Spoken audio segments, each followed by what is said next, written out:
The small pawn shop sat on the corner of a quiet street, its wooden sign swaying slightly in the afternoon breeze. Inside, the soft chime of a bell echoed as the door opened, breaking the peaceful silence. Dusty shelves lined the walls, filled with trinkets, old watches, and forgotten treasures. Margaret, the elderly shop owner, sat behind the counter, polishing a silver locket. She had owned this place for decades, watching people come and go, each carrying stories hidden within the items they traded. She could often tell, just by looking at a person, whether they were there out of necessity or nostalgia. When the soldier walked in, Margaret immediately noticed his tired eyes, the way his shoulders slumped under the weight of his faded uniform. He looked hesitant, as if stepping into the shop itself was a difficult decision. She set the locket down, sensing this was not just another customer, this was someone with a story. Eric stepped forward, his boots scuffing against the wooden floor. He reached into his pocket and pulled out a small, weathered object.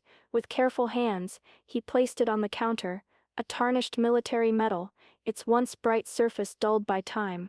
Margaret's sharp eyes flickered from the medal to the man standing before her. The way his fingers lingered on the edge of it, as if reluctant to let go, told her more than words ever could. "How much can I get for this?" Eric finally asked, his voice low, almost distant. Margaret picked up the medal, turning it over gently in her palm. The weight of it wasn't just metal, it was history, sacrifice, and something deeply personal. She looked up at Eric. "Are you sure you want to sell this?" she asked softly. Eric hesitated, his jaw tightening. "I need the money," he said, but his voice wavered just enough for Margaret to hear the doubt underneath. She studied him for a moment. This wasn't just about money, there was something else, something deeper, but she knew better than to push too hard. Not yet. With a sigh, she placed the medal back on the counter, her fingers still resting on its surface. "Let me take a closer look," she said, giving him time to decide if this was truly what he wanted. Margaret picked up the medal again, this time examining it more closely. The weight of it in her hands felt significant, not just in metal, but in meaning. The design was familiar, a prestigious military honor, one rarely given. The edges were slightly worn, the surface scratched, but it still carried an air of dignity. Turning it over, her eyes caught a faint engraving on the back. The initials Jers Rho were carved into the metal, the letters delicate but clear, her brow furrowed. Something about them tugged at her memory. She glanced up at Eric, whose gaze was fixed on the counter. His hands were clenched into fists at his sides, his breathing slow but controlled, as if bracing himself. "These initials," Margaret said, her voice careful. "Jers Rho, who do they belong to?" Eric's jaw tensed, his eyes darted to the medal, then away just as quickly. "It belonged to my grandfather," he said, his voice quieter than before. Margaret didn't speak right away. She had seen many people walk into her shop over the years, some desperate, some broken, some simply looking to part with a piece of the past. But this was different. There was something in the way Eric couldn't quite meet her gaze, something in the way his fingers twitched like he was resisting the urge to take the medal back. "This is a high honor," she said. "Finally, you don't see these often." Eric swallowed hard. "I know." Margaret studied him for another moment, then set the medal down gently between them. "Tell me, son," she said softly. "Why are you really selling this?" Eric looked away, his chest rising and falling in deep, measured breaths. For a long moment, he said nothing. Then, in a voice barely above a whisper, he finally answered. "I don't have a choice." Margaret didn't push him to speak, but the silence between them stretched, heavy and unspoken.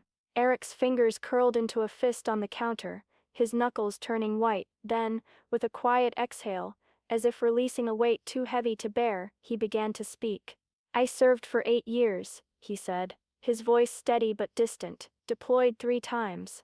I've seen things I'll never be able to forget, things I don't talk about." Margaret didn't interrupt, she simply listened. "This medal," Eric continued, glancing down at it, "belonged to my grandfather, James Robert Walker. He fought in World War II, a decorated hero, but he never talked about it much. Said war wasn't about medals or glory, just about surviving and making sure the guy next to you did too." A small, sad smile flickered across his lips for a second, then vanished. "When I was a kid, he used to tell me stories, not about war, but about life. He taught me how to fish, how to fix an old truck, how to stand up for what's right. He was the reason I enlisted.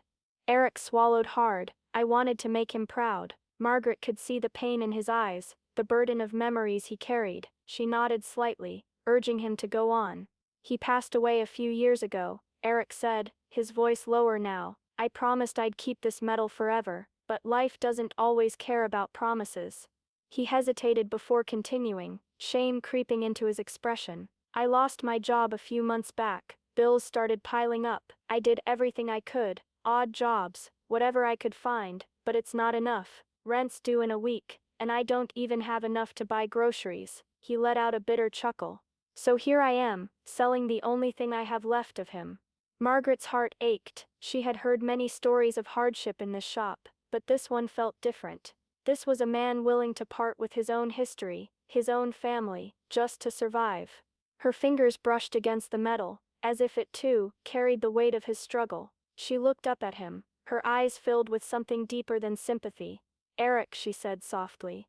Your grandfather's story isn't over yet. Margaret didn't speak right away.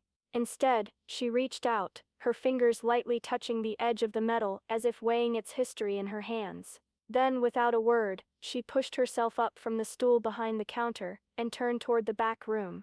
Eric watched her go, confusion flickering across his face. He opened his mouth to ask where she was going, but something in the way she moved, deliberate, almost reverent, made him stay silent.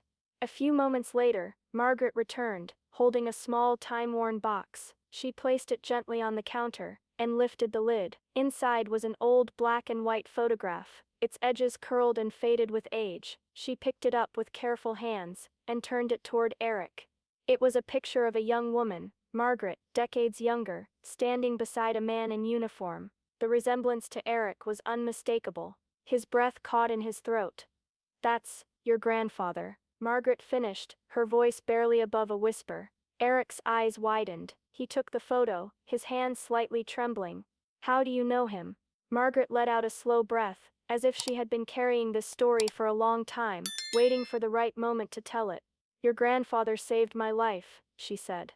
It was during the war. I was just a girl then, living in a town torn apart by bombs and fear. Soldiers came through, but not all of them were kind. Some took more than they gave.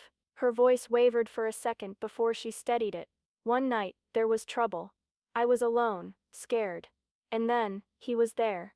Eric listened intently, his grip tightening on the photograph. He stopped them. Margaret continued.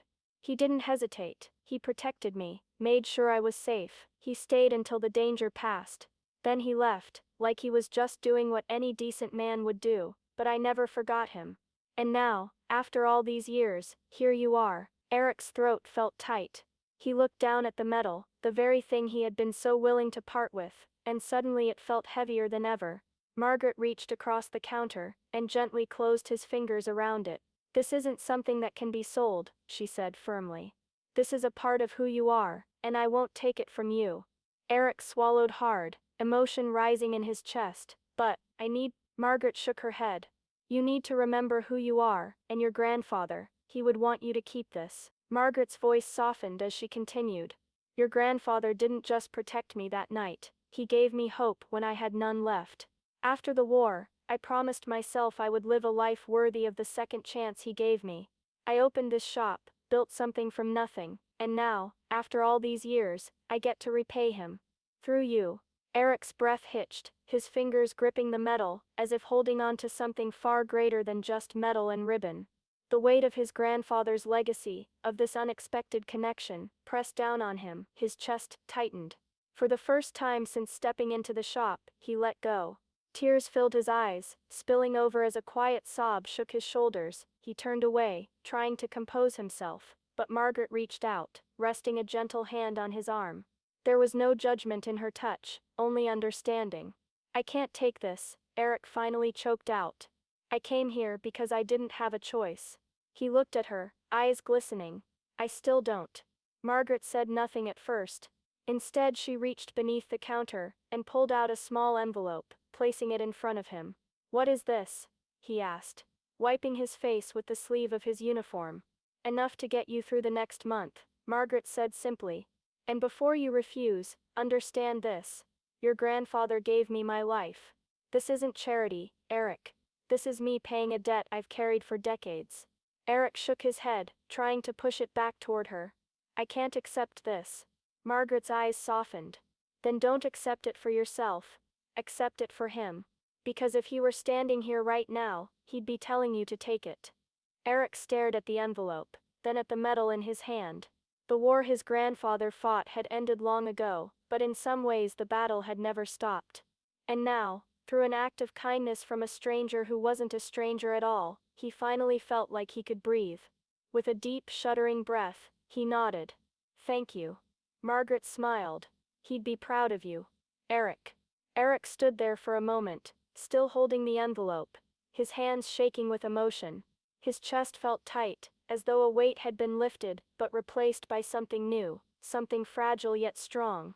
Without saying another word, he stepped toward Margaret, pulling her into a tight embrace.